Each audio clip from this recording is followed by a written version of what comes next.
Hi everyone, Kansi here from Atop Serenity Hill with another collaboration video for Art Journaling Play.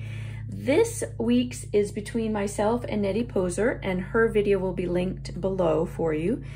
And what we do is we take 15 minutes on the clock. We have a set of 3 prompts that we both use, and you get 2 takes on how the both of us deal with the 3 prompts. So the prompts are from my prompt deck, the Creative Simplicity prompt deck. That is linked below as well.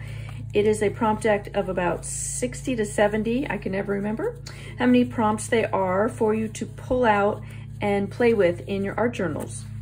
It's a way to get started with your art journal pages, or just a way to dive in and get yourself to play with something outside of your comfort zone. So the 3 that we are working with today are Bubble Wrap, Scribble, and Orange. And I have been showing you what I kind of gathered around myself, because again, 15 minutes is not a lot of time, so I like to have stuff around me on the table. So of course, bubble wrap is an easy one, bubble wrap. But if you do not have bubble wrap, then anything that has some kind of texture. I have this, it came like as packing material, that's the word I'm looking for. So something like this would work. Bubble wrap is circular. So maybe if you had a piece of punchinello or something stencily that had a circle, then it could create a similar idea. So that's what I have as far as bubble wrap. For the word scribble, I have, of course, some scribbly tools. I have a Sharpie pencil, a Stabilo All, an actual pencil, and then I have an orange Sharpie. I used it for a project, and so I don't really have a lot of, I don't use a lot of colored Sharpies, but I happen to have an orange one, which would work with scribble and orange.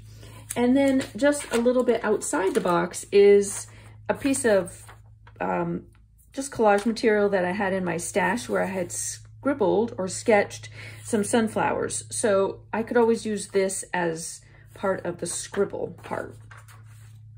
And then we have, one more thing for scribble was, I have these rubber stamps that I hand carved, which are meant to look scribbly. So a circle and this scalloped edge. So I have them as well, because that would also be another take on the word scribble, okay? And a black archival ink pad.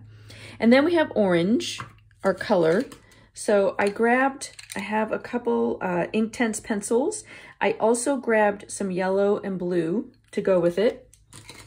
I've decided that if I'm going to pull some paints, I'm going to go a little opposite on the color wheel. So I have some orange acrylic paint, some blue acrylic paint.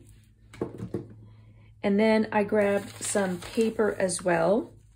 So I have some book paper, which is kind of orangey in color. And it already has some fun things on it, so I have that handy. Some papers that have orange in them. I don't know necessarily that I want a fall theme, but I had these in my stash and they're orange, so I pull them out. Some bits of paper that have orange paint on them. And then I found this where I had stamped orange tulips. So those might be interesting. And then I also found this where when I was hand carving the tulips. So I have like an orange version and a black version. So that's always a possibility. And then the last thing that I have handy is some metallic watercolor. I thought this was a nice play on the orange, is using this kind of bronze watercolor. So we'll see if that plays out. Okay, so I'm gonna set my timer. I've got my timer for 15 minutes. I like to just turn the prompts upside down, and I just pick them randomly. Because we have to have them ahead of time, I don't really want to know what they are. So for me, I like the funness of pulling them one at a time and just seeing where it goes from there, okay? So I've got my 3 prompts ready to go. I'm going to set my timer, and we're going to play and see what comes out on the page.